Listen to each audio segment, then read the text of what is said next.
I was right about OG Anunoby. After having a relatively slow start to his NBA career, OG has done a great job at consistently improving his game season after season, until eventually he got to the point where he's at today, where he's having the best season of his career. And at this point, he would be a very valuable player to literally any team in the NBA. But quickly, before we get the video started, for those of you who may not know, I'm Juicy Sports, I make opinionative NBA content, and if you guys enjoy videos similar to this, hit that subscribe button, that like button, and that post notification bell. I also want to quickly mention that I recently started up an MMA channel, and if you guys are interested in that, the link will be in the description. But anyways, let's get into it.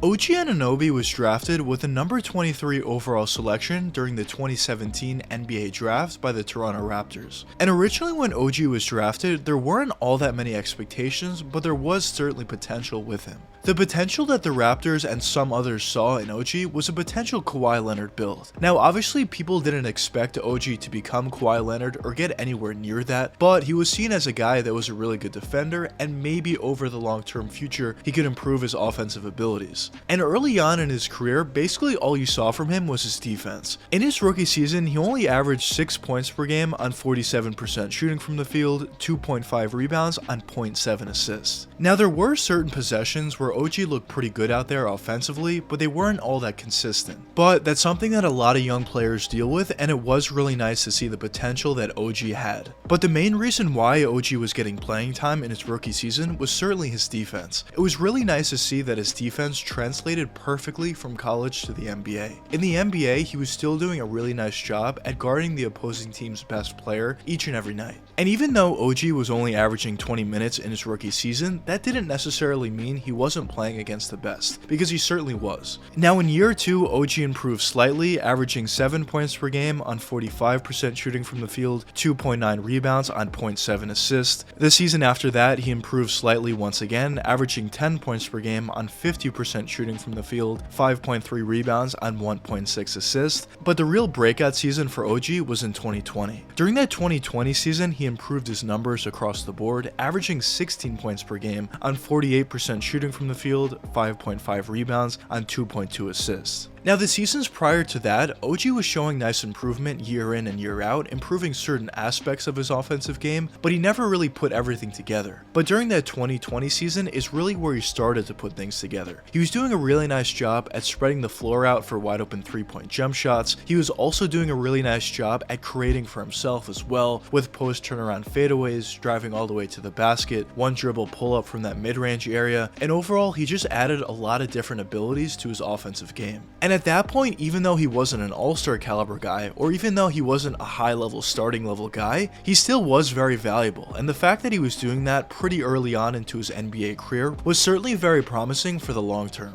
Now during the 2021 season, which was last year, OG made a pretty nice improvement once again, averaging 17 points per game on 44% shooting from the field, 5.5 rebounds on 2.6 assists. Once again, he was basically the same player that he was in 2020, but he just made a couple different tweaks to improve his offensive game overall. And this season in 2022, OG is having the best season of his career by improving his numbers across the board once again slightly. This season he's averaging 18 points per game on 46% shooting from the field, 5.9 rebounds on 2.1 assists. Now at this point I still wouldn't consider him an all-star type guy, but I will say I think he's very close, and maybe in a couple seasons he'll get there. But at this point I would consider him a high-level starting player. And the great thing about it is not only is he putting up really good numbers, but he's extremely valuable, and he's one of those guys that would play well on literally any team. But the question is why? Why is he so valuable to the Raptors, but really any team in the NBA? Well, starting with his offensive abilities, the great thing about OG is he doesn't necessarily need the ball in his hands at all times. He does a really nice job at spreading the floor out and becoming that catch and shoot 3-point jump shooter while also shooting at a pretty high percentage. But at the same time, when your team does need a bucket, he also has the ability to create for himself. Whether that means that post turnaround fadeaway, driving all the way to the basket, hitting a crossover into a 3-point jump shot, one dribble pull up into that mid-range area, OG is able to do it all. But besides his scoring ability, OG has a pretty nice understanding of the NBA game, and due to that he has a pretty good passing and playmaking ability. I wouldn't say he's great at it, mostly due to the fact that he doesn't have the ball in his hands at all times. If you have a pretty good basketball IQ, you're probably going to be decent at it, and I would say OG's probably at that level. But based on the position that he plays, you wouldn't necessarily expect all that much from him in terms of his passing and playmaking abilities, so it doesn't really matter. It's kind of just a bonus. But the real value for OG besides his scoring ability is his defense. Night in and night out, OG always guards the opposing team's best player and does a great job on whoever he's guarding. He does a really nice job at getting as close as you possibly can to locking down these all-star and superstar players, while also at the same time staying out of foul trouble. But besides his great individual defense, he also does a really nice job at playing the passing lanes and just playing very good off-ball defense as well. Basically, on both sides of the court, OG is the exact kind of player you want on your roster. And at this point, due to the rough start that the Raptors are having thus far, there have been some reports coming out saying that the Raptors are somewhat willing to deal away some of their guys. So I'm not necessarily sure if OG's included in that list, but if the Raptors were to trade away OG Anunoby, any team in the NBA would be lucky to get a player like that. If you're already a championship contending team, a player like OG could really take you over the top. If you're a young up-and-coming team, OG can help you make the playoffs. If you're a mid-level team, maybe he can give you that next leg up.